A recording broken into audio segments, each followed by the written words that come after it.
जय श्री श्याम। आज हम सुनेंगे श्री कृष्णा जी और राधा जी के अटूट प्रेम की एक अद्भुत कथा।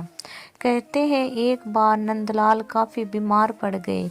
कोई दवा या जड़ी बूटी उन पर बेअसर साबित हो रही थी। तभी श्री कृष्ण ने स्वयं ही गोपियों से एक ऐसा उपाय करने को कहा जिसे सुन गोपियां दुविधा में पड़ गई। दरअसल श्री कृष्ण ने गोपियों से उन्हें चरणामृत पिलाने को कहा। उनका मानना था कि उनके परम भक्त या फिर जो उनसे अति प्रेम करता है तथा उनकी चिंता करता है, यदि उसके पाँव को धोने के लिए इस्तेमाल हुए जल को वे ग्रहण कर ले तो वे निश्चित ही ठीक हो जाएंगे। लेकिन दूसरी ओर गोपियां और भी चिंता में पड़ गई। श्री कृष्ण उन सभी गोपियों के लिए बेहद महत्वपूर्ण थे। वे सभी उनकी परम भक्त थी, लेकिन उन्हें इस उपाय के निष्फल होने की चिंता सता रही थी।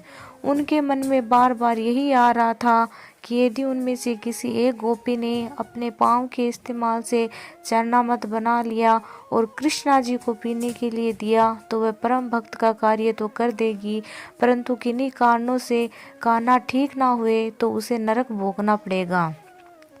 अब सभी गोपियां व्याकुल होकर श्री कृष्ण की ओर ताक रही थी और किसी अन्य उपाय के बारे में सोच रही थी कि वहां कृष्णा जी की प्रिय राधा आ गई।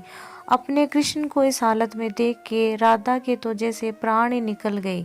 जब गोपियों ने कृष्ण द्वारा बताया गया उपाय राधा को बताया तो राधा ने एक क्षण भी व्यर्थ करना उचित ना समझा और जल्दी स्वयं के पांव धोकर चरणामृत तैयार कर श्री कृष्ण को पिलाने के लिए आगे बढ़ी। राधा जी जानती थी कि वे क्या कर रही है। जो बात अन्य गोपियों के लिए भय का कारण थी, ठीक वही भय राधा को भी मन में था।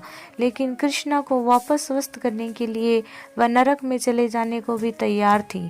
आखिरकार कान्हा ने चरणामृत ग्रहण किया और देखते ही देखते वे ठीक हो गए, क्योंकि वह राधा ही थी जिनके प्यार एवं सच्ची निष्ठा से श्री कृष्णा जी तुरंत स्वस्थ हो गए। अपने कृष्ण को निरोग देखने के लिए राधा जी ने एक बार भी स्वयं के भविष्य की चिंता ना की और वही किया जो उनका धर्म था। बोलो भगवान श्री कृष्णा जी और राधा जी की जय हो।